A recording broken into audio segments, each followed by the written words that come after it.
Hey guys, welcome back to my channel. It's that time of the year again, and I think I haven't done a yearly recap in quite some time on my channel, and as part of me going back to the roots of what this channel is about, I thought let's start doing that again. So today's video is one of a mini-series called The Year in Review, and for today's topic I thought I would tell you what are the 10 things that have changed my skincare game in 2019. So let's get started. I did write a small list here. This is just my sketchbook. But I just thought if I write things down, it's always easier. First thing is my facialist. Her name is Nataliya Robinson, and I think I mention her almost once a month because typically that's how often I go and see her. And she's a very famous facialist who was featured on Tatler magazine, which is one of those posh magazines that you have here in London, in the UK in general. And I thought at first that it would be very expensive and maybe I shouldn't be doing this.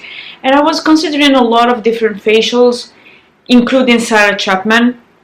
And then one day I just bit the bullet and I said, you know what, I deserve to pamper myself. And I think that was the best decision I have made skincare wise this year, because today I'm not wearing obviously any makeup. You can see the texture on my skin. All I have on is a bit of sunscreen. But not only has she helped improve my skin, I think this is the first time that I don't have anything on my nose. Like, my nose is very, very soft all the time, regardless of which week it is. I think she has helped my self-esteem, because the thing is, I remember when I went to see her, it was at a time where my skin was very congested.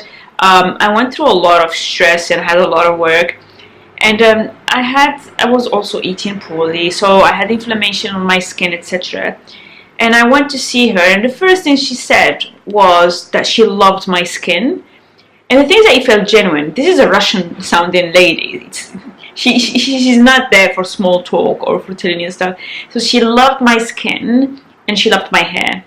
And I remember she was just like, this is so pretty. And she was also doing the same for my skin. And I know a lot of black people take offense in people touching their hair, but she had to touch it because she was putting a hairband.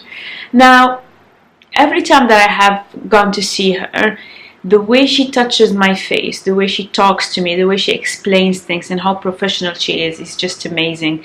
The treatments take place at her house. I do believe it is her house, or maybe it's just she's renting a studio, but it's in the middle of a small quaint street. She doesn't give the address. You have to contact her by phone, and I just felt, this is my precious moment. So even on days when I'm very, very stressed, I'm looking forward to my once every 5 weeks facial. Honestly, besides the products or the skin treatment itself, I just feel like talking to her just increased my self-esteem. For the first time, I feel very comfortable going with minimal makeup to work, whereas you guys know that for me makeup is about my armor. And it's not because my skin is a lot better, because when I had just gone off of Roaccutane the first time that I did it, my skin was flawless. This is more of an attitude change.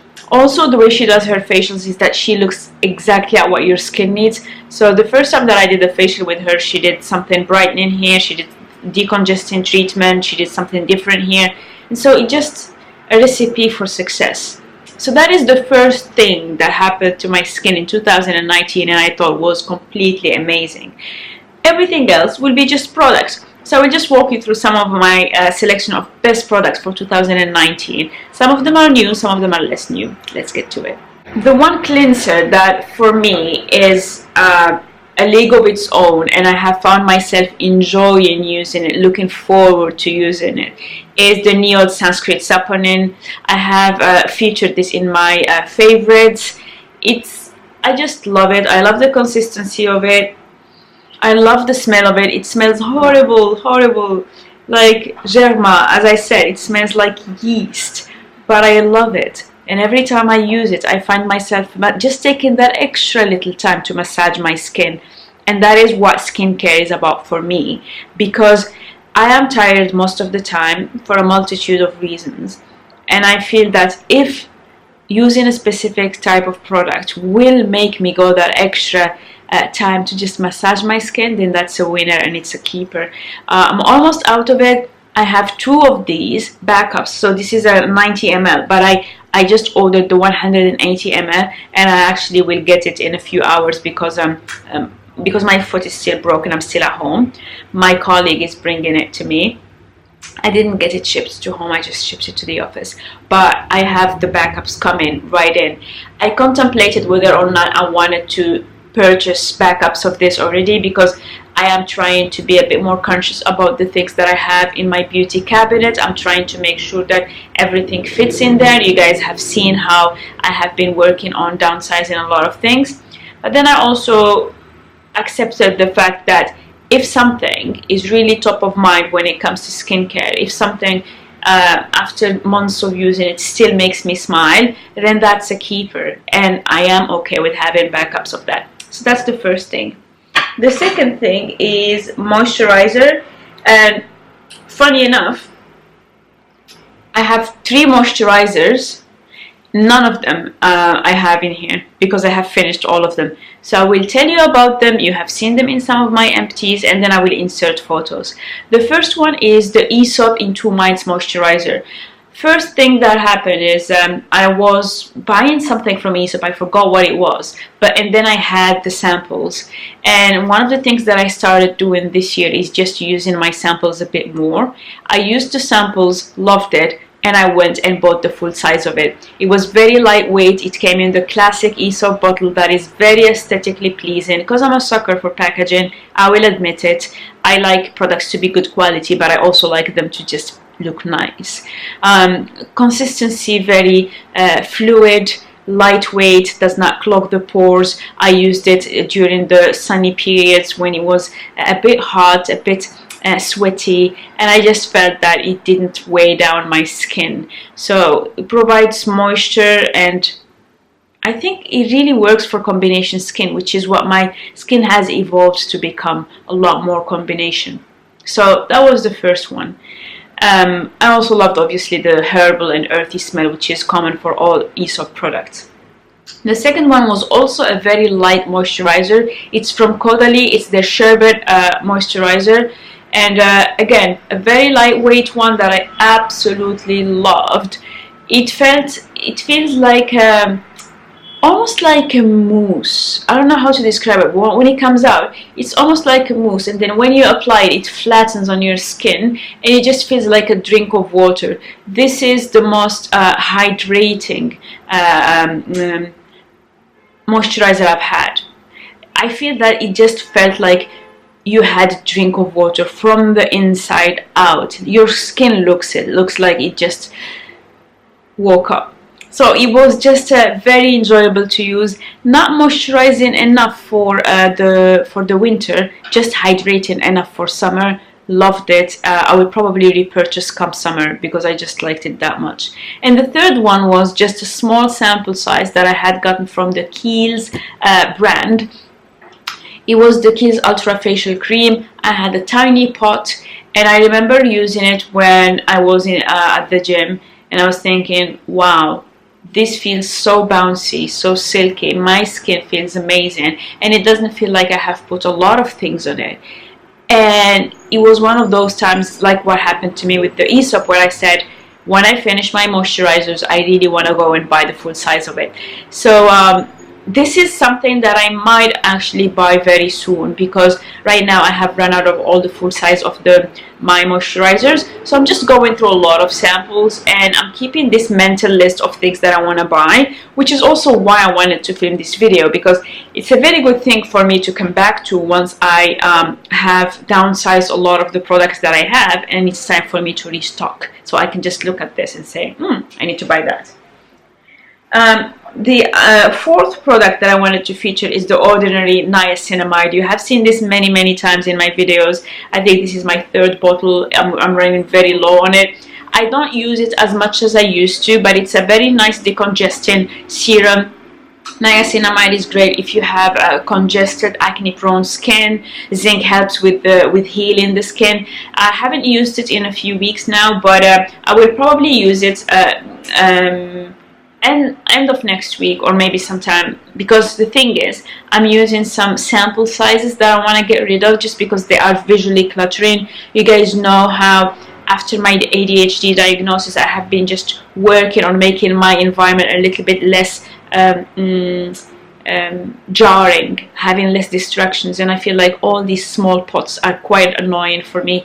So I started using some of my sample sizes, but also I don't want to hold on to this for too long, so I will use this very soon, and it would be my last bottle.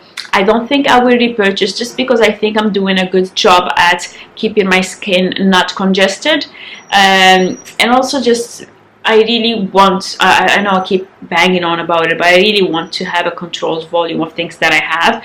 So because this is not an urgent purchase, I will not repurchase for now, but highly recommend it. Just, it gives you perfect skin. And then I have two masks that I wanted to talk about. The first one is the Niod Flavanone mask. If you've been watching my favorites and one of my empties, you know that I have loved it. It's one of those masks that I was always excited to use. Just loved it. I did not repurchase it because I'm trying to finish a couple of other masks that I'm not a big fan of, including the Origins one. If I were to repurchase masks, it would be that Flavanone one. And the only time that I was as excited to use a mask like that was maybe 5 years ago when I was using the Absolution. I don't know if you are an OG subscriber, if you've been following me for years, you know that when back in the day when I was in Morocco and was just starting with YouTube, I used to buy this brand called Absolution, and there was a mask that I used to buy. I had backups and backups and backups of that. I just didn't want to run out of it. That's how excited I am about the Flavanone mud. So I will buy it again, but I will buy it in the tube, and because it's from Niod, it will come in a tube that looks like this. And I kind of like having these tubes because I can just use my little aluminum tool to just get everything out of the product. And I think it's maybe environmentally friendly, we'll see. But Flavanone mud, amazing. The second mask that I had is this Ole Henriksen Pore Balance Facial Sauna Scrub. I talked about it so many times that I think if I talk about it one more, you will do something. You will jump from the camera and go like, Uga, shut up about it already, we know. But this has volcanic sand, green fusion complex, neem seed oil, and AHAs. Amazing. It works like a charm. The only reason I stopped using this is because as I started going to Nataliya, she recently used a few peels around here because I have a bit of congestion around this area of my skin, and she just wants to use peels, which means that I don't want to aggravate my skin. Whenever I have something like that done, even if it's every 4 weeks, I just don't want to risk it by going with AHAs. I must say, I'm really missing using this mask. And I did ask her, can I start using retinols? And she said no. Next time I'm going to ask her, can I start using an AHA? And then I'll see what her reaction is. But understandably, if she's going to put a peel, she doesn't want my skin to already be sensitized by something like that. But highly recommended. The only other mask that I think you feel that it works comparably from the very first time would be Exfoliate by Kate Somerville. That's also another mask that I remember the first time that I used it. That was a few years ago. I had it from Sephora in the US. That was also one other mask where I was thinking, this is something. I actually have it. I have the full Exfoliate, but I haven't used it this year. It's still in its packaging. I haven't opened it because I want to finish this first. Once I finish it, if Nataliya lets me, then I'm going to start using the Exfoliate probably once a month or something, but we'll see about that. Then, this is a very exciting product that I need to show you. It's the one before last. This is the EV Technology Sunscreen Mousse. I think it's Swedish. It is meant to be for sports. The technology behind this is just mind-blowing. I love it. It's not I'm wearing it today. It's not a sunscreen that sits on top of your face. It just sinks into the second layer of your skin, of your epidermis, and it acts there, which means that even if you wash your face, it will still be active. It just I just love this idea. It comes in a mousse format also, so you shake it and you just push a little bit and it will come as a mousse. I haven't pushed a lot because I don't want to waste it. This is meant to be used for your body, so imagine having children and things like that running around in the beach. It's a very fun thing for them to use. So when you use it like that, you just apply it all over your face and it just fades to become transparent immediately. Doesn't stick, doesn't stick. You can apply makeup right that second. This is unheard of. No gray casts on my beautiful black skin. Nothing. No ashiness. I love it. I love it. I just don't know where this product has been on my life. And it's the thing is that at first I was thinking maybe it's expensive, and then I realized, given just how little I have to use to cover my entire face, this is also a bargain. Like, it's very high tech and it's also a bargain. Like, where have you been all my life? The only issue I have with that is that it's not travel friendly. But let's face it, not everybody who watches this channel is traveling 4 days a week. So buy it and thank me later, because I just love this. I love it. It's 150 ml. I think it was something like 27 pounds or something. It should be around the $30, I guess. Best purchase of the year, because I don't like applying sunscreen, because I love putting on makeup, I love playing with makeup, and I just hate having to wait for sunscreen to dry. I tried quite a few and I noticed that there is always some downtime because you have to wait for it to sink in. When you have something like that where you just don't see it and it just doesn't stick, you can't even tell I have that. Win-win-win. This is the, like, if you get any products from my list today, get this. Simple. It's an SPF 30, it's long lasting, you can actually go into the water with it and blah and blah and blah, and yeah, you know the drill. It's a sunscreen. Last item I wanted to show, what is it? Yeah, it's my Caudalie Soin de Lèvres. This is the lip conditioner. Caudalie is a French brand based off of on grape technology. So it looks like this. The first time that I had this was when I bought a small trial size thing from Sephora many years ago. I think it was 6 years ago or something like that. I loved it. And then I didn't repurchase it since, just because I had so many lipsticks and things like that. And then I rediscovered it a few months ago. I bought it in a pack of 3, and ever since I just can't use anything else. I struggle to use something else. It's so moisturizing, just amazing, and the price point is just very sweet, because I sometimes buy the Nuxe Rêve de Miel. For the Nuxe Rêve de Miel, it comes in a pot, you have to stick your finger in it, sometimes you take too much or too little, blah blah blah. This is just perfection. So these are the 10 things that have changed my skincare in 2019. That's my skincare for 2019 reviewed. I hope you enjoyed this video. I hope you liked a little bit the chatty vibe of it and the insights that I have shared. I want it to be more of a storytelling kind of video, so not really I love this, I like that. I hope you found something that you might want to try. Let me know down in the comments what were your 2019 must-haves. I'll see you very soon on my channel. Take care.